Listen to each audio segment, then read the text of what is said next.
Gravando. Beleza, beleza. Estamos aí de novo. Reta finalíssima do vestibular CEDERJ.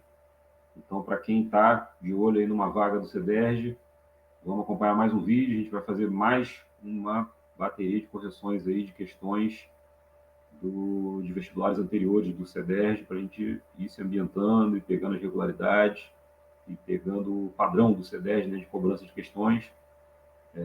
Aqui no nosso caso, questões de geografia. Mas vocês dando uma vasculhada no canal aí, vocês vão encontrar a correção de questões e aulas das demais disciplinas. Então, dá para quem estiver ligado aí no canal, encontrar bastante coisa e se preparar bem para a prova do CEDERJ e para outras provas futuras também. Tem muitas matérias que são recorrentes em outros vestibulares também. Então, a gente recomenda aí sempre a galera ficar atenta no canal. Para isso, você já sabe, clica no sininho aí, se inscreve no canal, dá o like, compartilha com os amigos e com os colegas e vamos embora mais uma vez. Nós já fizemos correções do vestibular dos dois de 2023, de 2022.1 e agora estamos aqui com 2022.2. Slide na tela. Aí, maravilha. Eu sou o professor Arthur Schultz, trabalho com geografia no nosso projeto Emancipa Rio, aqui do Polo Nova Friburgo. Deixa eu colocar aqui para eu passar para o slide. Peraí, perdi aqui. Não, agora encontrei. Tá, aí o slide. Bora para a primeira questão, sem mais delongas. Tá aí, ó, a gente já tinha reparado nos vídeos anteriores que o CEDERJ usa bastante imagem, usa bastante texto, e é bom a gente, né, dar aquela olhadinha com atenção aí, porque por vezes as imagens e os textos ajudam a gente a responder a questão, ou pelo menos a ficar atento ao que o enunciado vai querer da gente, né? Então essa é a dica que a gente já vem dando já há algum tempo, a gente está sempre atento aí ao que o enunciado está querendo da gente. Vamos lá, então tem uma imagem aí de um tanque de guerra, uma pessoa ali com um armamento de guerra, e vamos ler o texto. Tá aqui, ó. Considere o texto sobre conflito geopolítico na Eurásia. A invasão russa na Ucrânia começou em fevereiro de 2022, deixando várias cidades destruídas e mais de 5,5 milhões de refugiados, segundo a ONU. O foco do exército russo, no momento, é a parte sul do país, principalmente as regiões portuárias, como a cidade de Mariupol. Contudo, a Rússia não usará armas nucleares na Ucrânia, declarou o porta-voz do Ministério das Relações Exteriores do país, Alexei Zaitsev, espero ter pronunciado corretamente. O porta-voz disse à imprensa que o uso de armas nucleares pela Rússia, um risco que as autoridades ocidentais discutiram publicamente, não era aplicável ao que Moscou chama de Operação Militar Especial da Ucrânia. Então tá aí. Então, o que dá para depender? Nós estamos fazendo uma prova aqui, né? Nós estamos avaliando uma prova de 2022 e já vem com uma questão de 2022. Então, pegam questões recentes, né? Pegam aí acontecimentos, né? Que foram próximos, né? Da elaboração da prova e jogaram na prova. Então, para esse ano, se vocês quiserem dar uma lidinha aí no conflito árabe-israelense, acho que é uma boa opção para ficar tranquilo na hora da prova, caso caia alguma questão relacionada ao conflito árabe-israelense. Estou supondo aqui que deve cair, é um chute que eu daria uma estudadinha no conflito árabe-israelense, já que na prova do ano passado, do ano retrasado, no caso, caiu, do ano passado, desculpa, caiu sobre a questão da Ucrânia, né, que estava quentinha ali, né, tinha acabado de acontecer. Então, vamos dar sequência aqui na leitura da questão.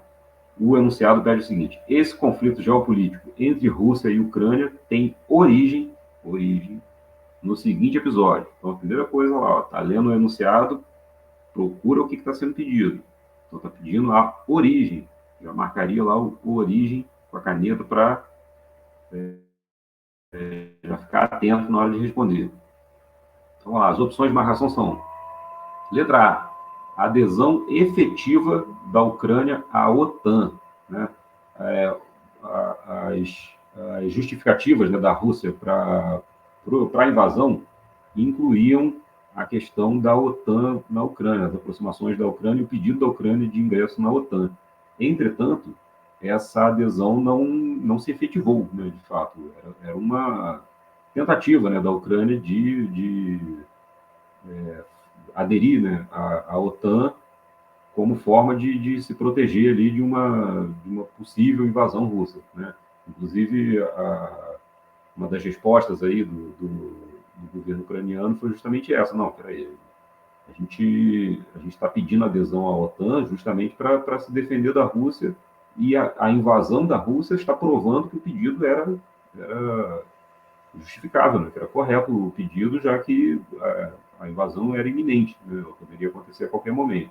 Já a Rússia dizia: não, peraí, se a OTAN está chegando muito perto aqui da gente, aqui, isso representa uma ameaça à segurança da Rússia, né? Então, narrativas dos dois lados aí, para o nosso caso aqui, nem importa tanto. O que importa é responder a questão. E a primeira opção diz aí: a adesão efetiva da Ucrânia à OTAN. Isso não chegou a acontecer. A Ucrânia ainda vem tentando aderir à OTAN. Nesse momento não se faz nem possível, porque no regulamento da OTAN lá diz que não podem entrar, né, para a organização países que estejam em guerra, né, ou em conflitos. Então não seria o caso nesse momento da Ucrânia conseguir a adesão à OTAN, que não se efetivou antes da invasão. B, ocupação da Ucrânia pelas forças da ONU também não ocorreu, né? A ajuda da ONU na questão da guerra da Ucrânia, não sei se dá para chamar de guerra, se a gente chama de invasão, né? Enfim, são algumas das questões que vêm sendo colocadas aí desde o ano passado, mas a ONU entra mais com ajuda humanitária e outros fatores, não chegou a ser uma ocupação por forças da ONU, tampouco isso seria a origem do conflito, né? C, a anexação da região da Crimeia pela Rússia. Opa, agora sim, isso aí aconteceu lá em 2014, 2015, 2014, se eu não me engano. Houve uma anexação da região da Crimeia pela Rússia, e isso é uma origem, sim, do conflito atual, né? Já que o governo russo entende que muitas dos territórios ucranianos, por ter maioria de população russa e pessoas, inclusive, usando o idioma russo, né, naquelas regiões, seria por direito, né, da Rússia retomar esses territórios. Eu digo retomar porque antigamente, até o final da década de 80, todo esse território fazia parte da grande União Soviética, né? Você já deve ter estudado aí sobre o período da Guerra Fria. Então, era todo um território da União Soviética que se dissolveu, né? Ali no final dos anos 80, início dos anos 90, com diversos acontecimentos que foram simbólicos e emblemáticos: a queda do Muro de Berlim, a desintegração da própria União Soviética, né? É um desses eventos emblemáticos aí do fim da Guerra Fria. E a Rússia, no caso, como sendo o maior país, né, do espólio, vamos dizer assim, do que sobrou da União Soviética, tem também diversos territórios aí que acabaram ficando com outros países, mas que tem maior parte da população russa, que fala russo, que ensina russo, e que tem a cultura russa, vamos dizer assim, e que seria justificativa para a Rússia querer retomar, né, esses territórios para compor novamente o seu país. Então, aconteceu, né, em 2014, se não me engano, ou 2015, a anexação da Crimeia pela Rússia, num desses movimentos aí da Rússia de retomada de territórios perdidos quando da desintegração da União Soviética. Então, por enquanto, essa é a nossa resposta, porque está revelando, de fato, uma origem, né, do conflito atual. De fabricação russa de equipamentos nucleares. Não, isso aí não é a origem do conflito agora. Mas, na verdade, quem invadiu foi a própria Rússia, né? Então, não é o que deu origem, né, ao que a gente está observando hoje como um conflito chamado aí de guerra da Ucrânia, né, de invasão russa da Ucrânia, depende do ponto de vista, vamos dizer assim. Então vamos lá, seguindo para a próxima página, temos o gabarito. Aí, se a anexação da região da Crimeia pela Rússia. É o que explica a origem do episódio narrado aí no texto da questão. Bora para a próxima? Tá aí, uma questão apenas com texto e para identificação de alguma região. Já olhando ali as opções de marcação, a gente precisa identificar alguma região relacionada ao texto. Vamos lá. Leia o texto sobre dinâmica da população brasileira. A população do Brasil chegou a 213 milhões e 300 mil habitantes em 2021, de acordo com a estimativa do IBGE. O crescimento foi de 0,7% na comparação com a população em 2020, estimada em 211 milhões e 800 mil pessoas. Aí a fonte da informação. Considerando a distribuição demográfica no território nacional, os estados menos populosos, cuja população é inferior a 1 milhão de habitantes, encontram-se na região.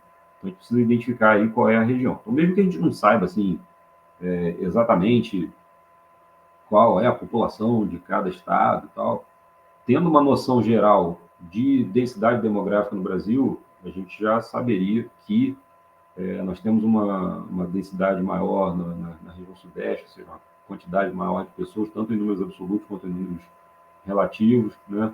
E uma quantidade menor de pessoas na região norte, até por causa da própria floresta, né? Da floresta amazônica, que impede, vamos dizer assim, a formação de grandes cidades e de estados muito populosos, né?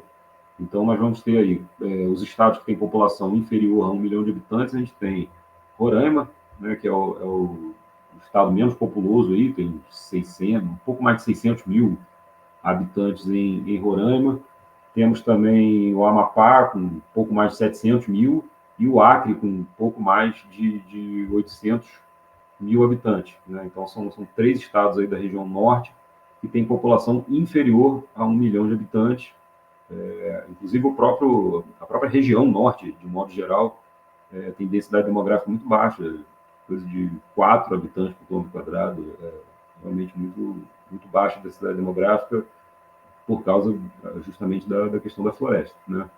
Então, considerando a distribuição demográfica do território nacional, estados menos populosos, cuja população é inferior a 1 milhão de habitantes, os 3 que eu citei aí, né, encontram-se na região norte. Vamos lá, próxima página, vamos conferir o gabarito. Está na mão, letra B. Norte é o nosso gabarito. Bora para a próxima. Aí, questão na tela, mais uma vez questão com imagem. Lembrando, a gente já nos outros vídeos já vinha comentando sobre isso, o CEDES, as provas do CEDES geralmente alternam, pelo menos na parte de geografia, alternam entre texto e imagem, né? Então, tivemos texto e imagem na primeira questão, somente texto na segunda e agora de volta aí uma imagem. E geralmente usa charge mesmo, né? A primeira imagem lá a imagem da primeira questão era mais um ilustrativo, vamos dizer assim, do conflito lá da Rússia com a Ucrânia. Aqui, no caso, é uma charge que é uma questão bastante usada nas questões de geografia do CEDES. Então, vamos lá. O que a gente observa na imagem? Temos aí um diálogo entre 2 pessoas distantes de uma área urbana, né? Dizendo o seguinte: uma senhora dizendo, veja, querido, a cidade está crescendo em nossa direção. E o rapaz responde, sim, querida, em breve faremos parte dela. Então, o que ele está querendo dizer? Em breve faremos parte dela. Então, quer dizer que eles não são ainda parte da cidade, eles não se veem como parte da cidade, provavelmente pela distância que eles estão da cidade e do uso da cidade, né? Ou seja, eles não têm possibilidade de uso dos equipamentos da cidade e da quantidade de oportunidades, de coisas que se desenvolvem no meio urbano, né? Seguindo então aqui no enunciado, diz, na charge, registra-se uma crítica direta sobre o problema estrutural. Isso aí foi um trava-língua mesmo, sobre o problema estrutural, agora saiu. Então, como a gente já vinha comentando aí enquanto olhava a charge, a fala do senhor ali é bem categórica, né? Em breve faremos parte dela. Então, eles não se consideram parte da cidade, ou seja, está retratando aí um distanciamento entre as pessoas das áreas periféricas e a área urbana. Letra A, degradação ambiental. não está sendo tratado ali na imagem, né? A fala dos dois personagens ali não retrata nada relacionado à questão ambiental. Isso a gente já descartaria de cara. Lembrando que, por vezes, as opções de marcação elas vão vir com coisas corretas, né? Degradação ambiental é, de fato, um problema do meio urbano, mas a gente tem que responder ao enunciado, né? Então, se isso não tem a ver com o enunciado, não importa se o que está sendo dito na questão é algo que de fato acontece, né? Então, degradação ambiental não está sendo tratado ali na charge, não é a nossa opção de narração. Desvalorização cambial, né? Desvalorização cambial se refere à relação entre a nossa moeda e outras moedas do exterior, né? Notadamente aí o dólar, né, que seria a grande moeda global, né? Também o euro, e algumas outras moedas que são levadas em consideração, mas não é isso que está sendo tratado ali na charge. A charge nem comenta sobre desvalorização da nossa moeda em relação ao dólar, ou em relação ao euro, ou a outras formas de comparação, né, entre valores de moedas. Não é o nosso caso aí. Letra C, segregação socioespacial. Agora temos algo para poder avaliar, né? Quando ele diz ali, em breve faremos parte da cidade, está justamente retratando uma segregação socioespacial, ou seja, a cidade está distante, né? Nós não fazemos parte dela, então estamos segregados da cidade, né? Segregados da sociedade, que se desenvolve em outro espaço, então uma segregação socioespacial, por enquanto, é a nossa opção de marcação. E letra D, crescimento demográfico. De fato, a moça ali fala que a cidade está crescendo, né?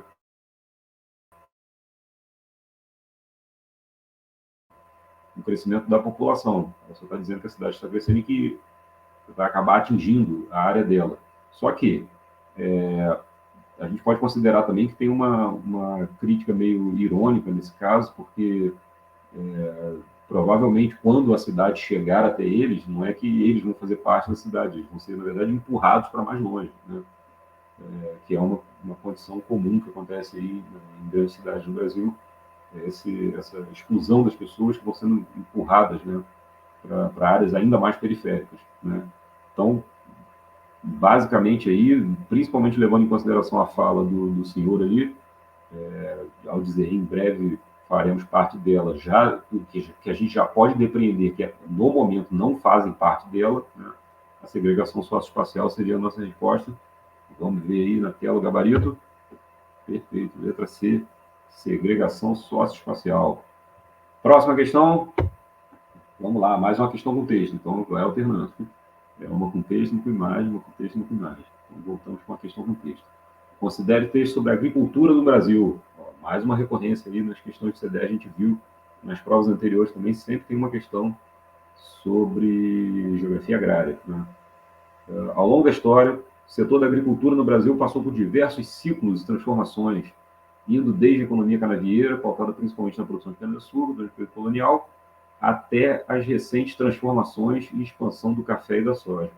A modernização da agricultura do Brasil está diretamente associada ao processo de industrialização ocorrido no país, fator responsável por uma reconfiguração do espaço geográfico e na divisão territorial do Brasil. Nesse novo panorama, o avanço das indústrias, o crescimento do setor terciário e a aceleração do processo de urbanização colocaram o campo economicamente subordinado à cidade. Então, o texto está dizendo aí que o processo de industrialização no Brasil e a consequente urbanização que isso traz e o crescimento do setor terciário, né, que é o setor de serviços, subordinou o campo à cidade. Então, o que a própria questão já vai dizer aqui para a gente no enunciado? A referida subordinação, então ele está tratando especificamente dessa parte final do texto ali, é explicada pela condição do campo em relação a. Então, ele quer que a gente fale sobre a subordinação do campo em relação à cidade. Então, a gente tem que procurar nas opções de marcação aí o que explica a subordinação do campo em relação à cidade. Letra A. Precariedade de vias de circulação de produtos, tais como ferrovias, rodovias e hidrovias, né? Isso explica a subordinação do campo à cidade? Não, né? Explica a subordinação do campo à cidade é justamente o fato do campo estar dependente do que acontece na cidade, do que se desenvolve na cidade, para poder também se desenvolver, né? Então, não é a precariedade de via de circulação. Isso acontece em algumas áreas de fato, mas também não é em todas as áreas, né? Nós temos algumas áreas aí com um grande desenvolvimento de vias de circulação para escoamento de produção. Eu morei durante alguns anos no oeste da Bahia e lá eu observava bastante isso, né? Como que, por vezes, as vias de dentro da cidade eram vias um pouco precárias, né? Com muitos buracos e tal, mas as vias de escoamento da produção lá eram vias muito boas, né? O pessoal falava lá, não, na estrada ali, é um tapete, aqui dentro da cidade é um tapete esburacado. Mas lá na, na estrada lá, de escoamento da produção das grandes fazendas que tinham lá no oeste da Bahia, lá a estrada é um tapete, porque lá precisa estar certinho para o movimento do campo ali de produção, escoamento da produção funcionar direito. Então, a letra B, predominância de áreas de conservação, tais como reservas extrativistas e florestas nacionais. Né? Isso não existe uma predominância de áreas de conservação, né, no campo, tampouco isso explicaria a subordinação do campo à cidade. Né? Então, a letra B já está descartada. C. Expansão de problemas ambientais, tais como desmatamento e degradação do solo. São, de fato, problemas que acontecem, entretanto, também não explicam a subordinação do campo à cidade. Vamos para D. Dependência de técnicas e de produções industriais, tais como máquinas e equipamentos. Ó, a gente já tinha até dado um spoiler aí antes, quando a gente estava abordando as outras questões, que a subordinação do campo em relação à cidade está ligada à dependência que o campo tem das técnicas e das produções industriais do meio urbano, né? Então, maquinários, equipamentos mesmo, tecnologias, né? Ou seja, todas essas questões que o campo vem dependendo, né? Cada vez mais para se desenvolver, geram a subordinação do campo em relação à cidade. Então, seguindo aí, tá aí gabarito na tela, letra D, de fato. Vamos para a próxima questão. Imagem na tela. Então, mais uma vez, alternando imagem e texto, temos uma imagem aí mais uma vez. Observem a imagem dos biomas brasileiros. Aí está ali uma imagem dos biomas com uma informação aí. Não sei se está muito bom de ver na imagem, que para mim está bem ruim. Está bem clarinho, mas vocês podem, inclusive, procurar a prova do CDR na internet, vocês encontram, no site mesmo da Fundação CCR, vocês encontram lá a prova e talvez consigam ver essa imagem aí com um pouco mais de clareza. Né? Mas ali em cima está escrito: crescimento da área de queimada nos biomas brasileiros em 2019. Embaixo ali uma imagem como se fosse uma fogueira, né? Escrito porcentagem do crescimento de áreas queimadas em 2019 em relação a 2018. Então, pela imagem aqui, a gente observa uma grande faixa de queimadas. Deixa eu tentar passar aqui o mouse em cima. Aqui sobre o Pantanal. Foi notícia, isso saiu muito na imprensa, né? Aqui essa região do Pantanal, com muitas queimadas. Né? Foi notícia direto, né? Inclusive esse ano de novo, está tendo notícia de novo sobre queimadas no Pantanal e também na Amazônia, sendo que aqui o texto está tratando de 2019, né? Então está falando das queimadas daquela época. Vamos lá, enunciado. O bioma mais afetado pelas queimadas é aquele abrangido pela bacia do Rio. Então agora já tem uma nova questão aí para a gente observar. Além de observar qual foi a área com maior queimada e se lembrar do noticiário, né, à época, aqui na questão do Pantanal, a gente também tem que conhecer aí as bacias hidrográficas do Brasil. Né? E olhando aqui, ó, pelas opções de marcação, teriam duas que poderiam gerar confusão aí, né? Paraná e Paraguai, tanto pela proximidade fonética aí, né? Dois nomes parecidos, mas também pela proximidade geográfica, né? São duas bacias com proximidade geográfica que poderia gerar confusão, né? Mas vamos lá.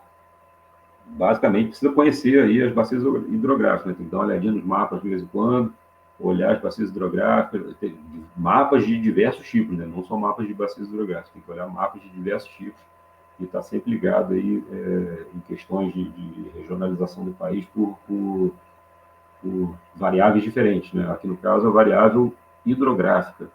Então vamos lá. A bacia do Rio Paraná, ela está mais ligada aqui a essa região que vem do centro aqui, da parte sudeste do sul aqui, né? Então essa é a bacia do Rio Paraná. A do Rio Paraguai já vem mais aqui um pouco do norte, né? E está mais diretamente ligada à questão do bioma pantanal, né? Portanto, o bioma mais afetado é aquele abrangido pela bacia do Rio Paraguai, letra B, né? Que é essa bacia que passa mais por essa região aqui, ó, vem um pouco mais do norte aqui, passa pela região, e a bacia do Rio Paraguai aqui tem proximidade geográfica, mas ela vem mais dessa outra região aqui, do Paraná e São Paulo. Inclusive, as duas bacias se encontram por aqui, formam a bacia Platina, né? Ou bacia do Prata, que aí já vai lá para o lado da Argentina e do Uruguai, né? É uma outra divisão de bacias hidrográficas, mas, para o nosso caso aqui, o Pantanal é abrangido principalmente pela bacia do Rio Paraguai. Aí, gabarito na tela, letra B. Deixa eu ver se tem mais alguma questão, nem lembro se tem mais. Tem mais uma aí, ó. Mais uma questão com texto. Considere o texto sobre a habitação no Brasil. As políticas de habitação no Brasil têm origem na década de 1930, quando a moradia passou a ser interpretada como um problema social e reconhecida como responsabilidade estatal. De lá para cá, tivemos duas políticas de proporções robustas, com altos com altos investimentos e produção em escala nacional. O Banco Nacional de Habitação, o BNH, e o programa Minha Casa Minha Vida. Então está aí, questão retirada da revista 451, texto de Costa, chamado Habitação Social em Debate. As políticas mencionadas visavam atender as famílias com renda de até 3 salários mínimos, grupo social que concentrava a maior parte do... Então, as políticas de habitação estão ligadas ao grupo que concentra a maior parte do... Já está bem na cara aí o que é para responder, né? Claramente a questão se refere a uma questão habitacional, né? Ou seja, falta de moradias para todas as pessoas. Então, obviamente, as políticas mencionadas estavam visando atender as famílias que concentravam a maior parte do déficit habitacional do país, né? Ou seja, são aquelas famílias com até 3 salários mínimos que tinham e têm dificuldade de conseguir moradia, né? De conseguir um lugar para viver, difícil pagar aluguel, mais difícil ainda comprar terreno para construir, e especialmente difícil comprar uma casa já pronta, né? Ou seja, com 3 salários mínimos, com renda de até 3 salários mínimos para uma família, essas questões ficam mais complicadas. E aqui a gente falando, pensando no limite de 3 salários mínimos. Se você pensar até 3 salários mínimos, tem famílias vivendo com bem menos do que isso, às vezes 1 salário mínimo, né? Isso realmente complica o orçamento da pessoa para questões relacionadas à moradia, né? Às vezes tem pessoas que são obrigadas a morar de favor, né? Então, o déficit habitacional, ou seja, a falta de moradias para atender a toda a população, é obviamente um problema que atinge mais as pessoas mais pobres, né, com renda de até 3 salários mínimos dentro da família. Essa estava bem clara, né? As demais aí a gente pode ter excedente produtivo urbano, excedente demográfico rural, superávit financeiro nacional, um monte de três opções que não ajudam a responder em nada a questão, né? Obviamente está se referindo ao déficit habitacional, a maior parte do déficit habitacional do país. Aí o gabarito na tela, letra A. Então, mais uma vez aí, essa prova do CDR, ela não chega a ser uma prova difícil, mas a gente precisa estar atento a algumas questões na hora de responder, né? A gente precisa ter alguns conhecimentos prévios, obviamente, para qualquer prova que você vai fazer, você precisa ter conhecimentos prévios, os quais eu recomendo estar sempre aí, olhando a matéria, sempre revisando a matéria, olhando mapas, né?